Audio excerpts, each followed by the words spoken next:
Upwork, the world's work marketplace. Find the perfect developer, designer, and more on Upwork.com.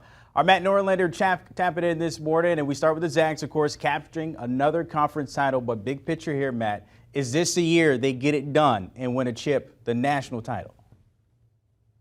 They'd be on the short list, but the reality is that the field of teams that can win the national championship is deeper this season than it was last season, and Gonzaga is not as good this season as it was last season. I still feel good about Gonzaga going into next week's big dance, but I was much more confident a year ago that Gonzaga would win the national championship, and I was that confident when, yeah, they hadn't lost a game, and so maybe there was added pressure, but I thought they were just that much better.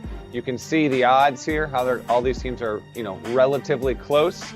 Gonzaga's not even the best offensive team in the country. That's still Purdue. Gonzaga's number 2 in points per possession, according to KenPom. So, yeah, they've got a great shot, and I'm going to write them into the Elite Eight no matter what other teams are in their region. They're going to win at least 3 games.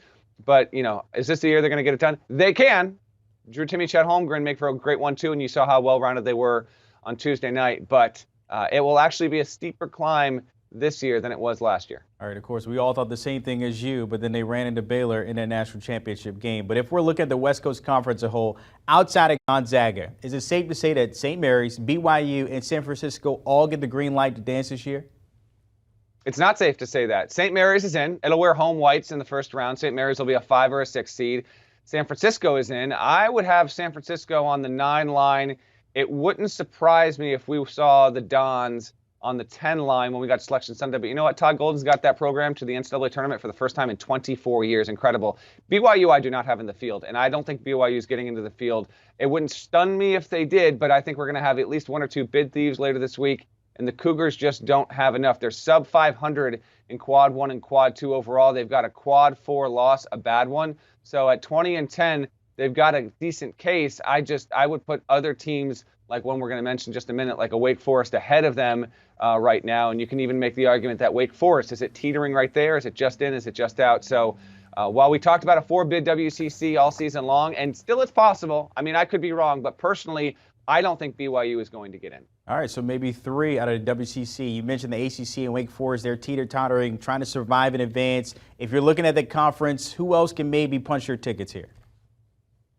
Okay, well, first of all, Wake Forest needs to beat Boston College on Wednesday in order to get into the NCAA tournament. In my opinion, that would be a bad loss. If Wake Forest could not get past Boston College, then it's going to be looking at I don't know.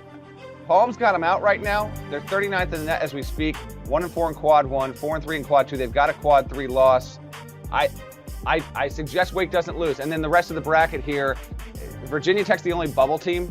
If Virginia Tech were to beat Clemson, get through Notre Dame, then maybe we can talk about the Hokies a little bit. Part of me believes Virginia Tech needs to make the ACC tournament game in order to play its way into the at-large picture for sure. The same would be the zoom in on the brackets. We absolutely love it. We love it. Virginia needs to beat Louisville. It needs to beat Carolina. And then it needs to beat, I think, Notre Dame, a team of that quality, get into the title game in the ACC. Then we can circle back and talk about the Wahoos. But anything short of that, no. Miami safely in my opinion. No shot of having any, not getting in. I think Notre Dame safely in, Carolina safely in as well, Brandon. All right, so more puzzles there need to fall in the ACC tournament. Of course, that tipping off later today. How about Xavier in the Big East? Looking at them, what needs to happen for them to keep going here?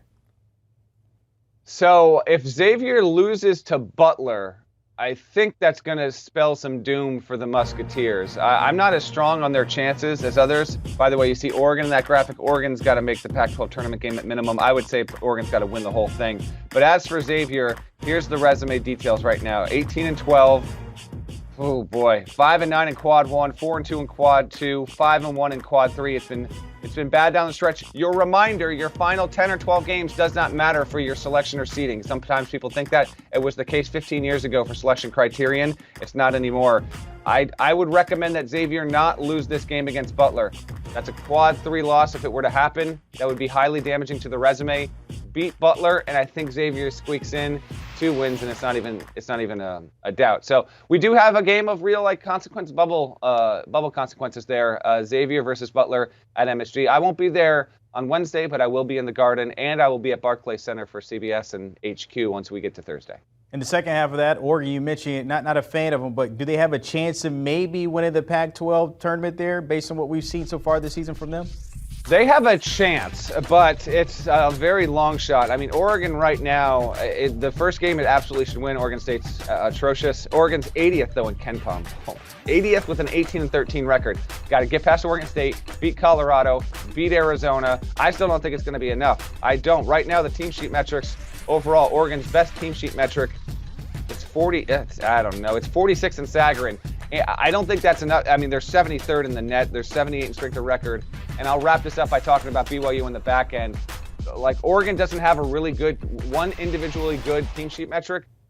Same with BYU. I mean, it's not in the top 45 in any team sheet metric. If you can't, and remember, that's predictive and results-based. So if you're not 45th or better in any of the 6 metrics the committee looks at on the team sheets, I'm dubious of your chances of getting in. Oregon needs to win the Pac-12 auto bid to get in my opinion. The same thing with BYU. It can't play anymore, and I think it's going to wind up being held out. All right, so BYU, Xavier, and Oregon, they have work to do now in their conference tournaments about to tip off here into the weekend. As always, Matt Norlander, appreciate your time. You can catch him on the Eye of College Basketball podcast. The guys giving their last of 6 conference tournament preview pods, focusing on Kansas City, where the Big 12 will have a 9-team field. Is Baylor safely on that one line no matter what in their conference? Download and give them a follow. Do you want a sports network that delivers everything that matters about the game? The highlights, the picks, the instant analysis, no yelling, no fake debates, no politics. Hit the subscribe button and never miss a moment.